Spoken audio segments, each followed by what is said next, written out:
The billionaire mother sees black waiter let disabled daughter lead a dance step and then changes his life forever. The crystal chandeliers of the Adams ballroom cast perfect light on a perfect evening, but Victoria couldn't see past the anxiety. Lucy, in her bright red dress, nonverbal, radiant, and forever moving to rhythms Victoria desperately tried to control but could never fully understand. Thomas C. Quick balanced a tray of champagne flutes and the weight of a dream deferred, moving through the tuxedoed crowd with the practiced invisibility of someone counting every hour toward a future the guests would never see. The brief, uncomfortable moment when Lucy makes her characteristic gesture toward the dance floor, and the immediate, polite avoidance of the nearby guests, a nod to Lucy's difference, sets the stage for Thomas's approach, contrasting his eventual response with everyone else's studied indifference. Victoria Adams didn't build a billion-dollar empire by hesitating.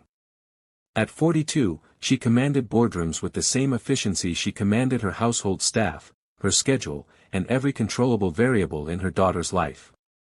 This morning, she'd approved 3 acquisitions before breakfast, restructured an underperforming division by lunch, and now stood in her penthouse office overlooking the city she'd conquered, feeling utterly powerless. "Mrs. Adams, Dr. Reichman is here for Lucy's evaluation," her assistant announced through the intercom. "The 7th specialist this year." Victoria straightened her Armani suit and walked toward the residential wing, her heels clicking against Italian marble. She'd flown Dr. Reichman in from Geneva, paid his consulting fee without blinking, $200,000 for a 3-day assessment. Money was a language Victoria spoke fluently. It opened doors, solved problems, built futures. But it couldn't translate Lucy's silence into words Victoria could understand. She found them in the sunroom, Lucy in her favorite corner, surrounded by educational toys Victoria had personally researched and purchased. Montessori-approved sensory blocks. Therapeutic musical instruments. Communication tablets loaded with the latest software. Each item represented hours of Victoria's research, thousands of dollars, and the desperate hope that the right tool would unlock her daughter's world. Dr. Reichman looked up from his notes, his expression professionally neutral. "Mrs. Adams, Lucy is a remarkable child. The testing shows. Will the intensive therapy program work?"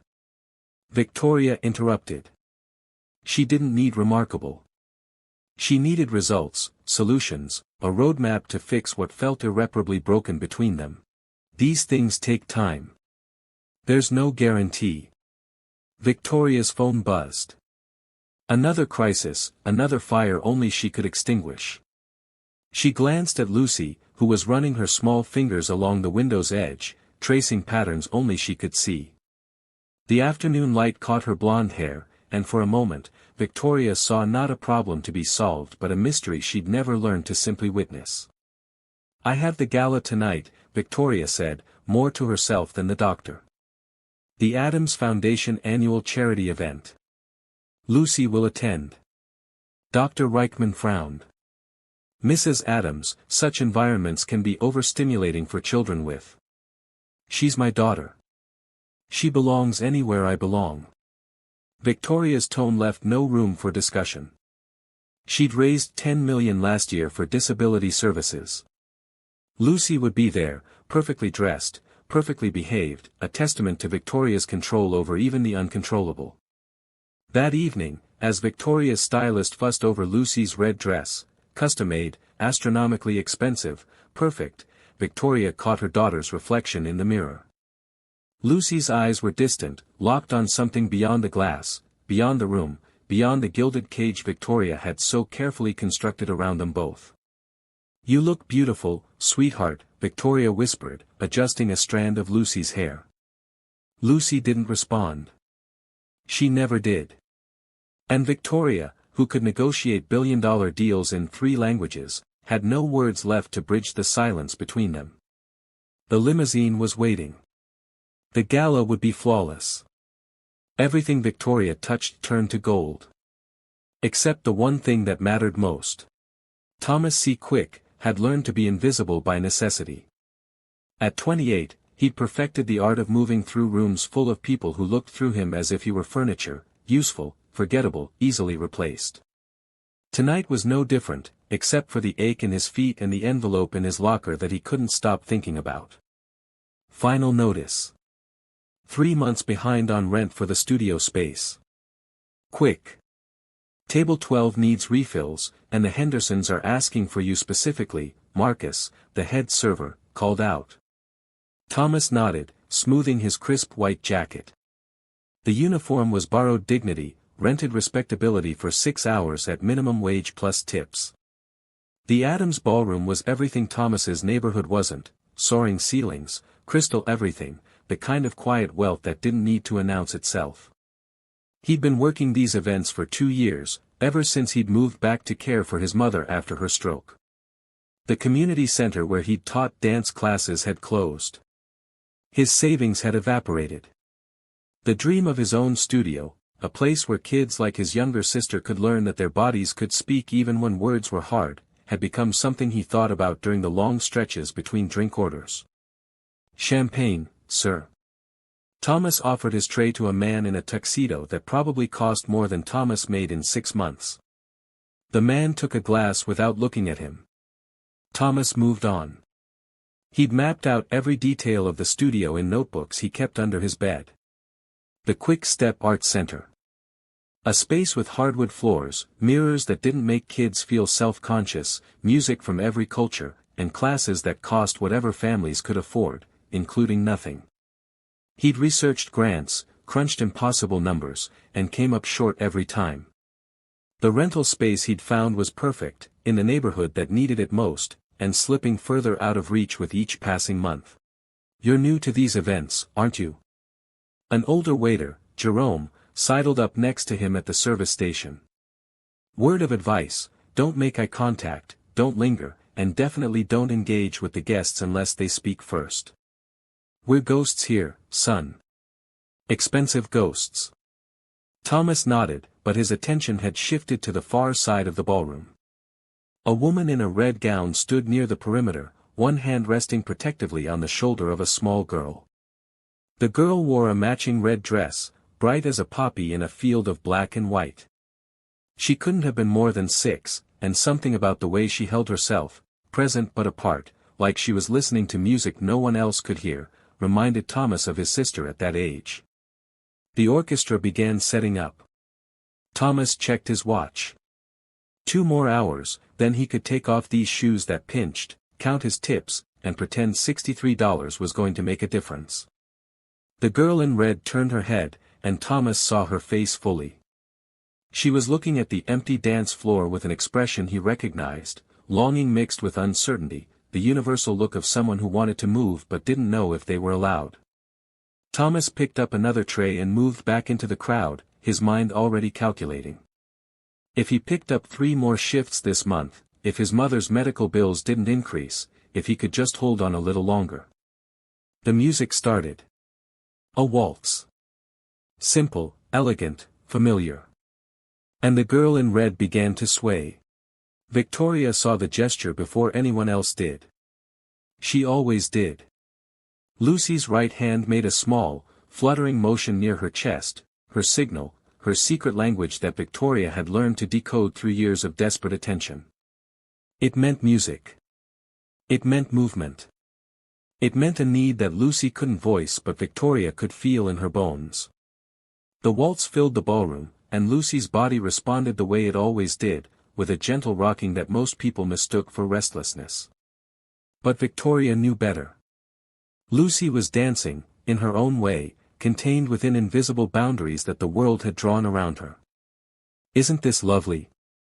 The woman next to Victoria, Mrs. Henderson, old money and older opinions, smiled without warmth.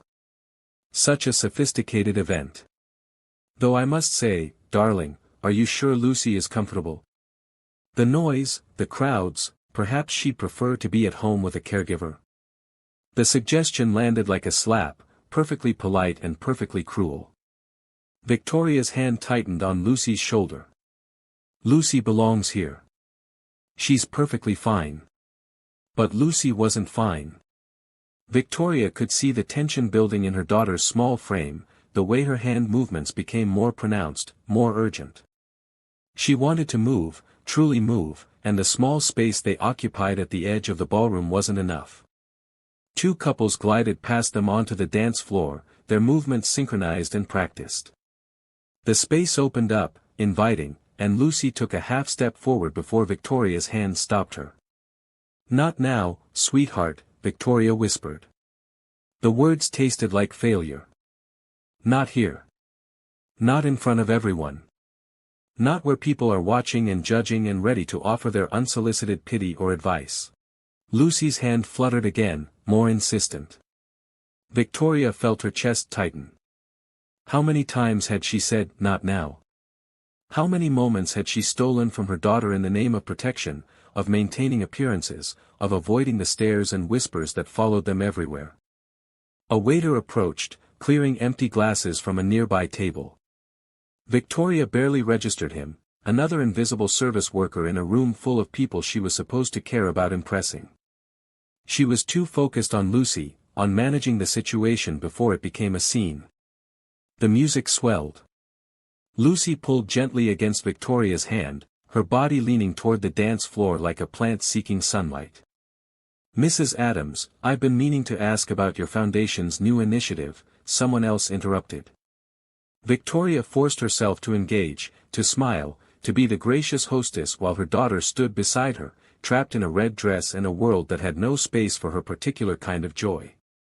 When Victoria looked down again, Lucy's hand had stilled. The moment had passed. Her daughter had stopped asking. And somehow, that was worse than the asking had ever been. The waiter, the same one from before, moved to another table, his movements efficient and unobtrusive. He glanced briefly in their direction, then away, and Victoria felt the familiar sting of dismissal. Another person looking past Lucy, through her, around her. Another person who saw a problem instead of a child. Victoria pulled Lucy closer, a gesture that was equal parts protection and apology. "Soon," she promised, knowing it was a lie. "We'll dance soon. Just you and me. At home. Where no one could see. Where no one could judge. Where Victoria could maintain the illusion of control over a life that felt increasingly like it was slipping through her perfectly manicured fingers." The waltz continued. The couple spun. Lucy stood still. And Victoria Adams, who could solve any problem with enough money and determination, could not solve this. Not with all the wealth in the world. The unforeseen waltz. Thomas had cleared 4 tables and was heading back to the service area when he saw it happen again, the small girl's hand movement, quick and subtle, like a bird testing its wings. He'd been watching without meaning to, the way he'd learned to watch dancers, reading the body's language before the mind translated it into words. The girl wanted to dance. It was written in every line of her small body, in the way she leaned toward the music, in the rhythm that moved through her even as she stood still. And everyone was ignoring her. The mother, the woman in the red gown whose posture screamed wealth and control, had her hand on the girl's shoulder, holding her in place while she spoke to other guests. The girl's expression hadn't changed, but something in her stillness felt like resignation, and Thomas recognized it. He'd seen it in his sister's face, in the faces of kids at the community center who'd learned that wanting things was the first step toward disappointment. Thomas should have kept walking. Jerome's advice echoed in his head, don't engage. Be a ghost. These weren't his people, this wasn't his world, and getting involved with a guest's child was a firing offense. But his feet stopped moving. The girl's hand fluttered again, and this time, she took a small step toward the dance floor. Her mother was deep in conversation, not noticing. Other guests stepped smoothly around the girl as if she were an obstacle, their gazes sliding past her with practiced politeness. Thomas set down his tray. His mother's voice, clear as day, "Baby, you've got a gift. Not just for dancing, but for seeing people. Really seeing them. Don't ever lose that." She'd said it when he was 15, when he'd stayed after class to help a student everyone else had written off. She'd said it again when he'd decided to move home instead of pursuing a dance career in New York. He crossed the floor in 5 steps. "Excuse me," Thomas said softly, crouching down to the girl's eye level. Up close, he could see her blonde hair was perfectly styled, her red dress expensive, her shoes shiny and new. But her eyes were distant, focused on something internal, and her hands were still moving in that small, rhythmic pattern. She didn't look at him, but he hadn't expected her to. "I'm Thomas," he said, keeping his voice gentle. "I noticed you liked the music. Would you like to dance?" He extended his hand, palm up, no pressure, no expectation. An invitation, not a demand. For 3 heartbeats, nothing happened. The music continued. The couples on the floor spun in their practiced patterns. Thomas stayed crouched, his hand steady, his smile genuine. Then, slowly, the girl's hand moved toward his. Her touch was light, tentative, and when her small fingers wrapped around his, Thomas felt something shift in the air.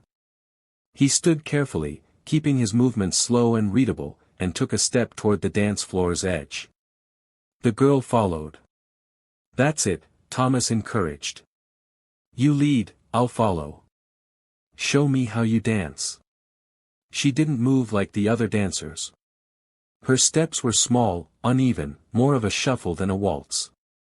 Her free hand moved in patterns that had nothing to do with traditional dance but everything to do with the music she heard internally. She led him in a small circle, her movements unpredictable and perfect, and Thomas followed every step, matching her rhythm, honoring her choreography. She looked up at him then, really looked, and smiled. It was the kind of smile that breaks things open, pure, unguarded, radiant. Thomas smiled back, spinning her gently, and she laughed, a sound that was more air than voice but unmistakably joyful. He was dimly aware that people were staring. That the mother in the red gown had gone completely still. That Jerome was probably having a heart attack by the service station. But Thomas didn't care, because this child was dancing, really dancing, and he'd learned a long time ago that some moments were worth whatever consequences followed. "You're a natural," Thomas told her, and he meant it. "You've got your own style. That's special." The music swelled toward its conclusion. Thomas gave her one more gentle spin, then bowed formally, the way his dance instructor had taught him years ago. "Thank you for the dance, miss. It was an honor." The girl's hand fluttered near her chest again, that same gesture, but different now. Lighter. Happier. Thomas straightened and looked up to find the mother staring at him with an expression he couldn't read. Behind her, the other guests had stopped pretending not to watch. He'd just made a very expensive mistake. But as the girl in the red dress swayed happily beside her mother, still caught in the music's afterglow, Thomas couldn't bring himself to regret it. Some things mattered more than keeping his job. The offer and the question. Victoria couldn't move. Couldn't breathe. Couldn't process what she'd just witnessed. Lucy was still smiling. Her daughter, who rarely made eye contact, who lived in a world Victoria couldn't access, who'd been taught by countless therapists how to appropriately interact, Lucy was smiling at a stranger with a joy Victoria hadn't seen in years. Maybe ever. The waiter had straightened, his expression shifting from gentle warmth to cautious awareness as he registered the attention from the room. He was younger than Victoria had initially thought, late 20s perhaps, with kind eyes and an ease of movement that spoke of training. His white jacket was crisp but cheap, his shoes polished but worn. And he'd just given her daughter something Victoria, with all her resources, had never been able to provide, a moment of pure, uncomplicated acceptance. "Mrs. Adams, I apologize if I overstepped," he began, his voice quiet and respectful. "Wait." Victoria's hand shot out, not quite touching him. Her mind was racing, calculating, trying to fit this moment into a framework she understood. "What's your name?" "Thomas Quick, ma'am." "Thomas." Victoria glanced at Lucy, who was still moving slightly, echoing the dance. How did you know? How did you know she wanted to dance?" Thomas looked genuinely surprised by the question. "She was showing you, ma'am. With her hands. The way she was moving. My little sister used to do something similar when she wanted to communicate but couldn't find the words. Used to. Past tense. Victoria filed that away. There was a story there, probably a sad one. She pulled her phone from her clutch, her fingers moving automatically to her banking app. I want to compensate you for your time. That was extraordinary. Oh, no ma'am, that's not necessary. I insist. Victoria was already pulling up her assistant's contact. She could have a check cut immediately, delivered before the end of the evening. How much? 10,000. 20. How did you price a moment that had cracked something open in your chest? Mr. Quick, I'll have my assistant arrange. Mrs. Adams, respectfully, no.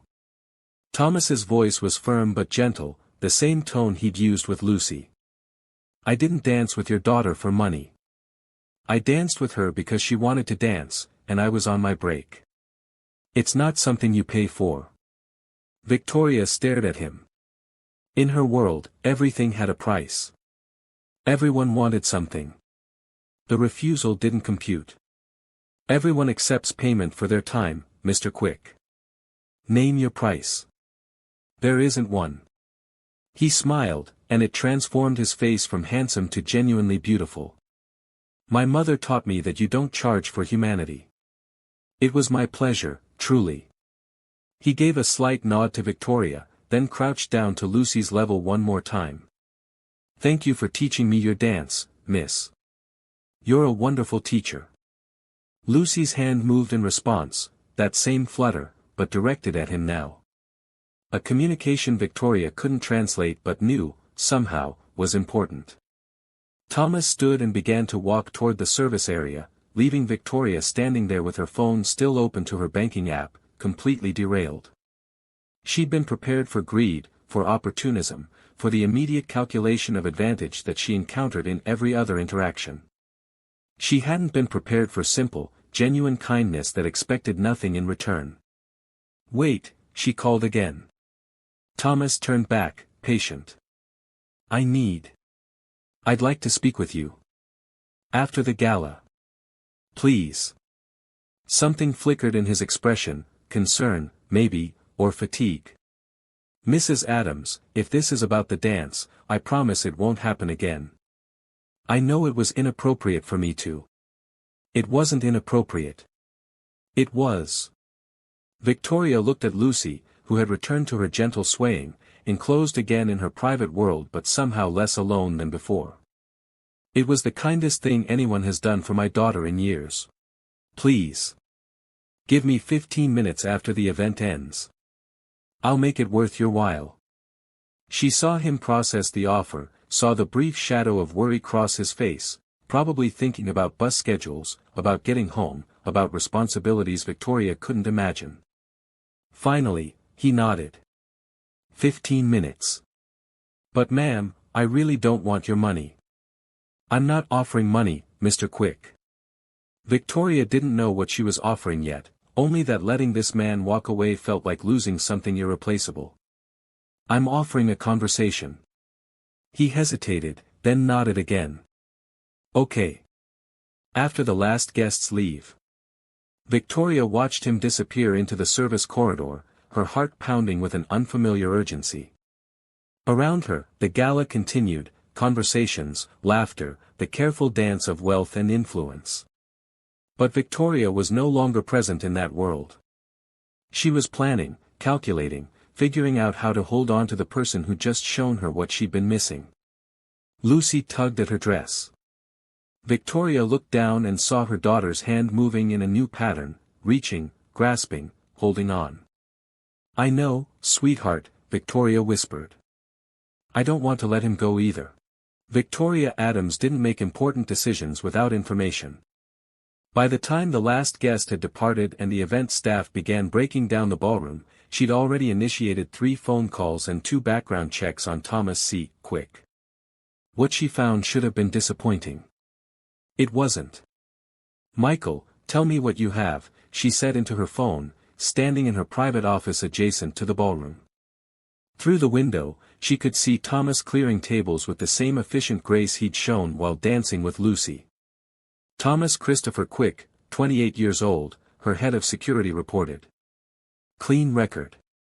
High school graduate. Some community college, dance and arts education, but dropped out. Currently employed by Elite Event Services, has been for 2 years.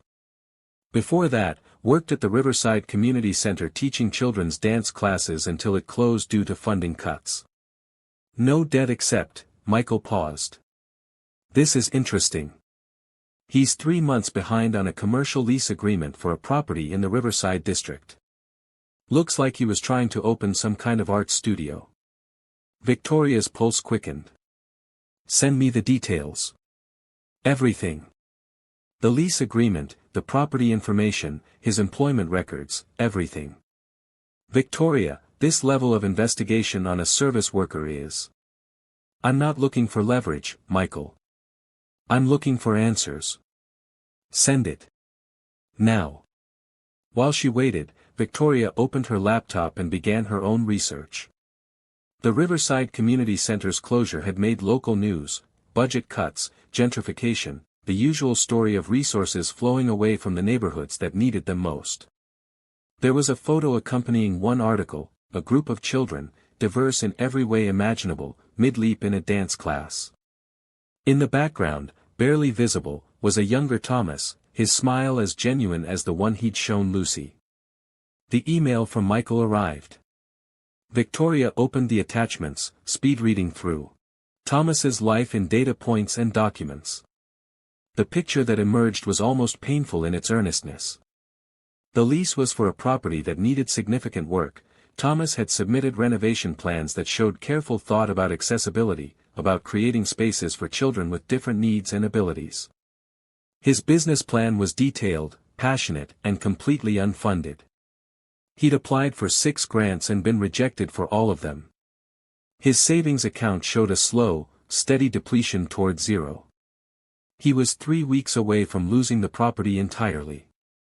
Victoria sat back in her chair, thinking. She'd assumed she could simply pay Thomas off with a generous tip, ease her conscience, and move on. But this man had refused money for doing something extraordinary. He had principles, which in Victoria's experience made people either saints or fools, and she suspected Thomas was somehow both. She couldn't just throw money at him. He'd refuse again, and she'd look foolish. But she could enable his dream, give him the tools to fulfill his purpose. That was different. That was partnership, not charity. That was what she should have been doing all along, instead of trying to control Lucy's world into submission. Victoria made a call to her foundation's director. Marianne, I need you to draft a proposal. Full funding for a community arts center, accessible programming for children with disabilities, 5-year commitment, board oversight, but creative control remains with the founding director. I want it ready in 48 hours. Victoria, we don't typically. This isn't typical. This is important. 48 hours. She hung up and looked out the window again. Thomas was laughing with another staff member, the kind of easy camaraderie Victoria had traded away years ago in pursuit of success. He had so little and seemed so content. She had everything and couldn't remember the last time she'd laughed like that. Lucy had responded to him in a way she'd never responded to any of the expensive specialists Victoria had hired. Not because Thomas had training or credentials or a groundbreaking methodology. Because he'd simply seen her, met her where she was, and followed her lead. Victoria pulled up the lease documents again, studying the address. The property was perfect, ground floor, open space, in a neighborhood that desperately needed exactly what Thomas wanted to create. She could buy the building outright, forgive the back rent, fund the renovations, establish an endowment. But that would be Victoria doing what she always did, taking control, imposing her vision, buying her way to the outcome she wanted. Thomas deserved better. He deserved a partner, not a benefactor. He deserved to build his dream on his own terms, with support that respected rather than suffocated. This was going to require something Victoria hadn't done in years, asking rather than demanding. Offering rather than imposing. Trusting that someone else's vision might be better than her own carefully calculated plans. She checked her watch. The ballroom was nearly empty. Thomas would be finishing his shift soon. Victoria stood, smoothed her red gown, and prepared for the most important negotiation of her life, one where she couldn't rely on power or wealth or intimidation. She'd have to rely on honesty instead. And that terrified her more than any boardroom ever had. Thomas was exhausted. His feet ached, his lower back screamed from hours of bending and lifting, and all he wanted was to collect his tips, catch the last bus home, and collapse into bed. Instead, he was sitting in a private office that was probably worth more than his entire apartment building, across from a woman who looked at him like he was a puzzle she was determined to solve. "Mr. Quick, thank you for staying," Victoria Adams said. She'd shed some of her earlier formality, though she still radiated the kind of controlled power that made Thomas feel like he was being evaluated for a job he hadn't applied for. "You said 15 minutes, ma'am. I can give you that." Thomas glanced at the clock on the wall. It was past midnight. The last bus left in 40 minutes. Victoria followed his gaze. "I'll have my driver take you home." "That's not negotiable." Thomas opened his mouth to protest, then closed it. "Pick your battles." "All right. Thank you. I want to talk to you about your dance studio." The words hit Thomas like cold water. He sat up straighter. "How do you know about that?" "I did some research." Victoria's expression didn't change. "The Quick Step Art Center. Riverside District. You're 3 months behind on the lease and approximately $30,000 short of being able to open. Your business plan is thorough and compelling, but you've been rejected by every grant program you've applied to because you lack the operational capital and proven track record they require. You have 6 weeks before the landlord terminates your agreement." Thomas felt heat rise in his face, embarrassment, anger, and something that felt dangerously close to despair. "You investigated me? Because I danced with your daughter? Because you showed my daughter humanity when no one else would? Because you refused payment for it? Because I need to understand who you are before I make you an offer. I told you, I don't want your money." The thing I remember most about her was that everyone treated her like a problem to be solved, but she was just Sarah. She liked music and movement and being included. The community center where I taught was the only place that understood that. When it closed, I decided I'd create my own. Victoria nodded slowly. "I'm sorry about your sister." "Thank you. But Mrs. Adams, what you're offering, it's too much. I can't." "Do you know what my biggest fear is, Mr. Quick?" Victoria interrupted. "That Lucy will grow up in a world that never sees her. That she'll be surrounded by wealth and opportunity and still be invisible because people don't know how to look at her. You saw her in 30 seconds. That's not something I can buy, and it's not something I can teach to the people I'd hire through normal channels. I need your vision. I need you to show me what I cannot buy." Thomas looked at her, really looked. The woman sitting across from him wasn't the powerful billionaire he'd assumed she was. She was a mother, terrified and alone, reaching out for help in the only way she knew how. "If I accept," Thomas said slowly, "I have conditions." Victoria's expression didn't change. "Name them." "Creative control stays with me. The program serves the community, not your foundation's publicity needs. Scholarships for families who can't afford classes. No one gets turned away because of inability to pay. And Lucy." He paused. "Lucy participates like any other student. Not as a mascot or a symbol. Just as a kid who likes to dance." "Done. Anything else?" Thomas thought about his mother, about his sister, about all the kids in his old community center classes who'd lost their place to move and express themselves. "One more thing. The program has to actually work. I won't take your money and deliver a half effort just to make you feel better. If I do this, I do it right, which means you have to trust me even when you don't understand my methods. Can you do that? Victoria extended her hand across the desk. Mr. Quick, I've spent Lucy's entire life trying to control her world. It hasn't worked. I'm ready to try trusting someone else's vision.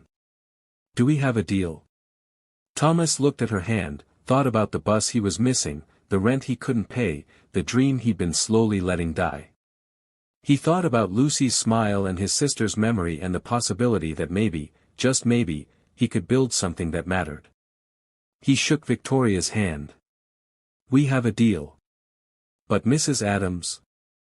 You're going to have to learn to let Lucy lead sometimes. Just like in the dance. For the first time all evening, Victoria Adams smiled without reservation. That's what I'm counting on, Mr. Quick. That's exactly what I'm counting on. Did you tell my foundation director that Lucy won't be participating in promotional materials? Victoria's voice was ice. Yes. Thomas met her gaze steadily.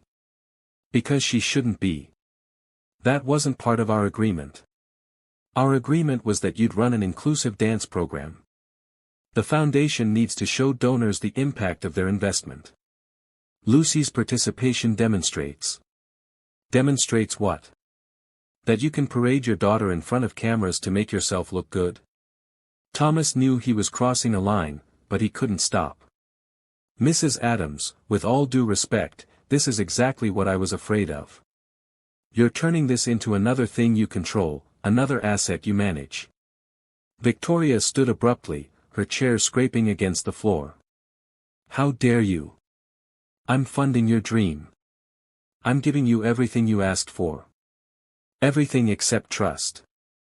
Thomas stood too, his frustration finally breaking through his careful professionalism. You hired 3 different consultants to advise on my curriculum. You've scheduled media appearances without asking me. Your marketing team designed a logo without my input.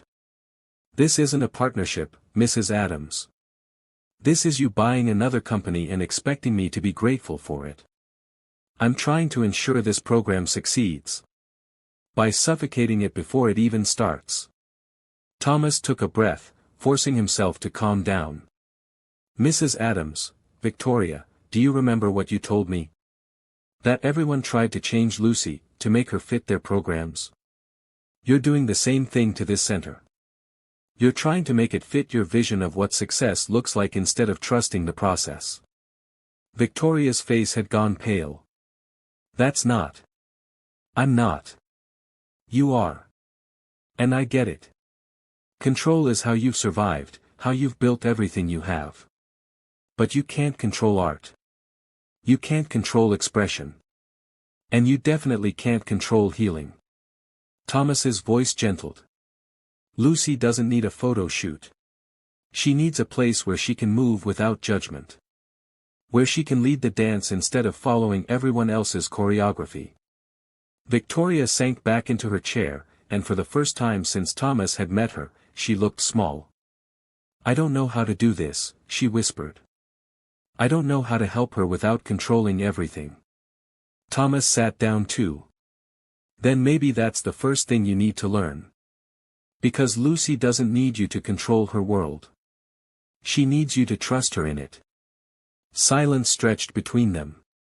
Through the window, the city sprawled below, a monument to Victoria's success and power. But in this moment, none of it mattered. Tell me what you need, Victoria finally said. Really tell me. Not what you think I want to hear. What do you actually need to make this work? Thomas considered. Space. Autonomy. Your support, not your management. And I need you to participate, actually participate, not as a benefactor or a board member, but as Lucy's mom. Come to classes. Watch. Learn Lucy's language instead of trying to teach her yours. What if I'm terrible at it? Then you'll be terrible at it. That's allowed. Thomas smiled slightly. You know what your daughter did during our dance? She led me in a pattern I'd never seen before. It wasn't a waltz or a foxtrot or anything I'd been taught. It was pure Lucy. And it was beautiful. But I only got to see it because I stopped trying to lead and let her show me her way. Victoria's eyes were bright with unshed tears. I've been so afraid of losing her that I've never really let myself find her. It's not too late. Thomas leaned forward. But you have to let go. Really let go. Can you do that? Victoria was quiet for a long moment. Then she picked up her phone and called Marianne. Cancel the photo shoots. Cancel the media interviews. Remove all mention of Lucy from the promotional materials. The Foundation's involvement will be acknowledged. But the focus stays on the program and the community it serves, not on my family. She paused. And Marianne? Going forward, all decisions about the Quick Step Arts Center go through Mr. Quick. Not me. Not you. Him. He has final say on everything related to the program. She hung up and looked at Thomas. Better? It's a start. Thomas felt the knot in his chest begin to loosen. Thank you. Don't thank me yet. I'm going to be terrible at this letting go thing. I'll probably try to take control back a dozen times. Probably. Thomas grinned. But I'll call you out on it every time. I'm counting on it, Mr. Quick. Victoria stood and extended her hand again. Shall we start over? Partners who actually trust each other this time. Thomas shook her hand. Partners. And Victoria? You should bring Lucy by the studio tomorrow. We're testing out the sound system, and I think she'd like to help pick the music. Something shifted in Victoria's expression, hope mixed with terror. Just, come by. No appointment, no therapist, no structured activity. Just come by. Let her explore. Let her move however she wants. Let her lead. Victoria nodded slowly. Okay. We'll be there. The Quick Step Arts Center opened on a Saturday morning in late spring. No ribbon-cutting ceremony, no press conference, no politicians making speeches. Just Thomas, unlocking the doors at 9 a.m., and a handful of families from the neighborhood who'd seen the flyers and decided to take a chance. Lucy was the first student through the door. She'd been coming twice a week for the past month, helping Thomas set up the space. Victoria had been true to her word. She came with Lucy, watched from the sidelines, and slowly, painfully, learned to let her daughter explore without hovering. Some days were better than others. Thomas had caught Victoria reaching for Lucy's hand more than once, trying to guide her toward the right activity, only to stop herself mid-gesture. Today, Lucy wore comfortable clothes, leggings and a soft t-shirt, nothing designer, nothing confining. Her hair was pulled back in a simple ponytail. She looked like any other 6-year-old kid about to take a dance class, and Thomas could see the conscious effort it had taken Victoria to let her daughter look so wonderfully ordinary. Okay, everyone. Thomas called out. Welcome to the Quick Step Arts Center. I'm Thomas, and I'm so glad you're here. Before we start, I want to tell you the most important rule: there is no wrong way to dance. Your body knows how to move. My job is just to give you space and music and encouragement. Everything else is up to you. The group was small, 8 children, ranging from 5 to 12, each with their own story. Thomas had learned them all over the past weeks. Marcus, who used a wheelchair and had the most expressive upper body movements Thomas had ever seen. Aisha, who was deaf and read rhythm through vibrations and visual cues. Danny, who had Down syndrome and moved with unself-conscious joy. And Lucy, who communicated in gestures and needed the world to slow down enough to notice. The Quick Step Arts Center opened on a Saturday morning in late spring. No ribbon-cutting ceremony, no press conference, no politicians making speeches. Just Thomas, unlocking the doors at 9 a.m., and a handful of families from the neighborhood who'd seen the flyers and decided to take a chance. Lucy was the first student through the door. She'd been coming twice a week for the past month, helping Thomas set up the space.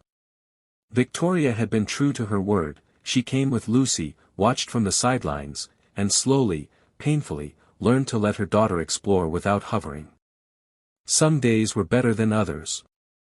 Thomas had caught Victoria reaching for Lucy's hand more than once, trying to guide her toward the right activity, only to stop herself mid-gesture. Today, Lucy wore comfortable clothes, leggings and a soft t-shirt, nothing designer, nothing confining. Her hair was pulled back in a simple ponytail. She looked like any other 6-year-old kid about to take a dance class, and Thomas could see the conscious effort it had taken Victoria to let her daughter look so wonderfully ordinary. "Okay, everyone," Thomas called out. "Welcome to the Quick Step Art Center.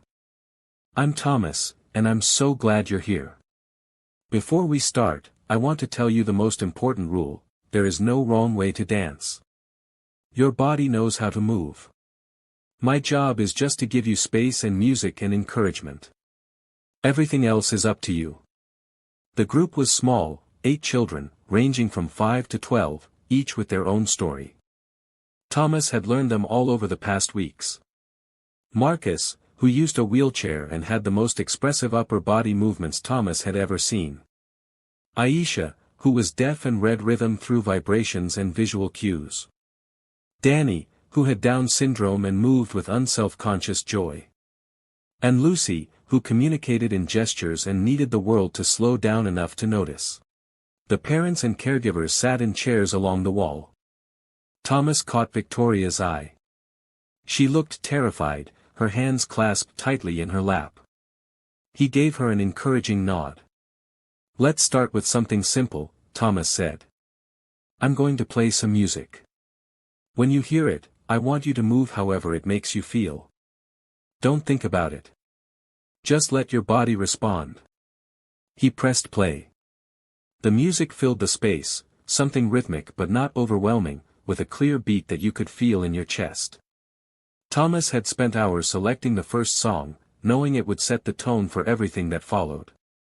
For a moment, no one moved. The children looked at each other, uncertain, waiting for instruction. Then Lucy took a step forward. Her hand made that familiar fluttering gesture near her chest, and she began to sway, her movement small and internal, her eyes half closed. And just like that, the spell broke. Marcus started moving his wheelchair in slow circles, his arms creating patterns in the air. Aisha felt the vibrations through the floor and began stomping out a counter-rhythm. Danny laughed and spun, his whole body expressing pure joy. The other children joined in, each finding their own way into the music. Thomas moved among them, not correcting or instructing, but mirroring and encouraging. When Marcus created a new arm movement, Thomas copied it, making it part of their shared vocabulary. When Lucy's swaying became a spin, he spun with her. When Aisha stomped out a complex rhythm, he matched it and added his own variation. The music played for 5 minutes. Then 10. Then 15. Thomas had planned a structured class, but he abandoned it completely, following the children's lead instead. They created their own choreography, their own language, their own rules. From the sidelines, Victoria watched her daughter dance. Really dance. Not the contained, controlled movements Victoria had tried to teach her. Not the prescribed exercises from therapy sessions. Just pure, unfiltered Lucy, expressing herself in ways Victoria had never given her permission to do.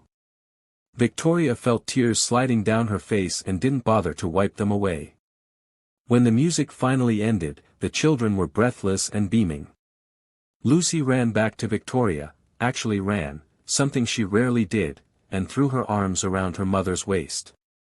Victoria hugged her daughter tight, feeling Lucy's racing heartbeat, her warm breath, her solid reality. "You were amazing, sweetheart," she whispered. "So amazing." Lucy pulled back and looked up at Victoria. Then, deliberately, she took her mother's hand and tugged her toward the dance floor. Victoria's heart stopped. "Oh, honey, I don't. I'm not." Lucy tugged again, insistent. Thomas appeared beside them. "She wants you to dance with her," he said quietly. "You don't have to be good at it. You just have to try." Victoria looked at the other parents, at the children, at Thomas's encouraging smile. Every instinct screamed at her to refuse, to stay in her safe observer role, to maintain her dignity and control. But Lucy's hand was warm in hers, and her daughter was asking, really asking, for something Victoria could actually give. "Okay," Victoria whispered. "Okay, sweetheart. Show me." Thomas restarted the music. Lucy led her mother onto the floor and began to move. Her steps were small, unpredictable, nothing like any dance Victoria had ever learned. And Victoria, who had commanded boardrooms and negotiated billion-dollar deals, let her 6-year-old daughter take the lead. She stumbled.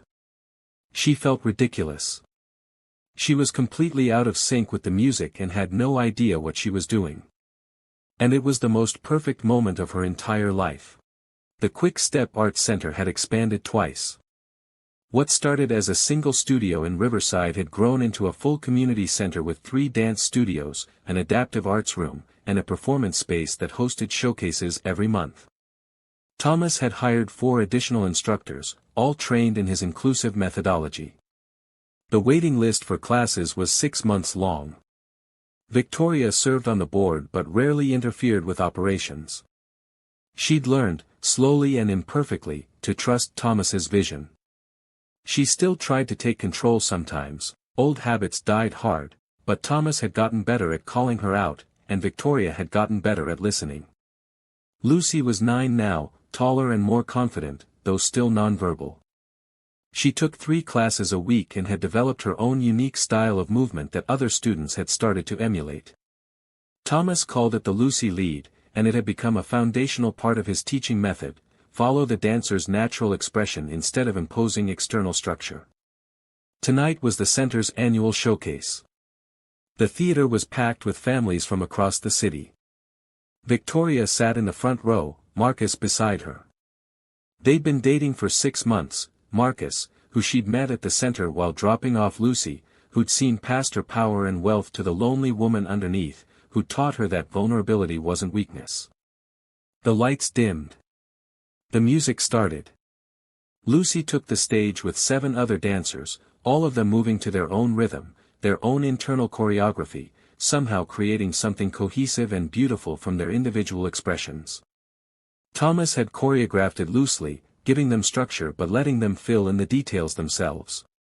Victoria watched her daughter spin and sway, lead and follow, express herself in ways that had nothing to do with words and everything to do with truth. She thought about the woman she'd been 3 years ago, so afraid, so controlling.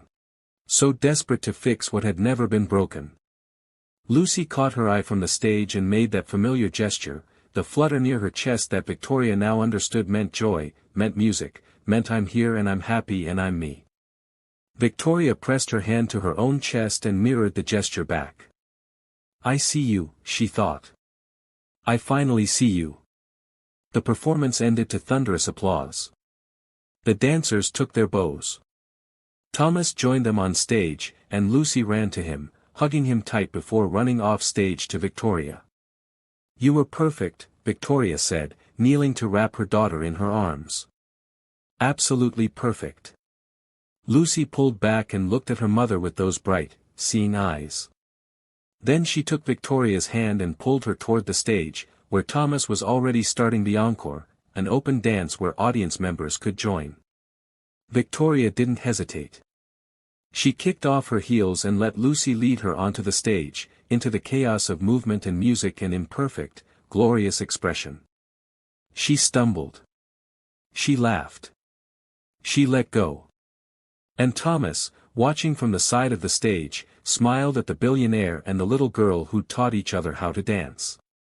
Some things, he'd learned, couldn't be bought or controlled or carefully planned. Some things could only be found when you stopped trying to lead and learned to follow instead. The music played on. And they danced.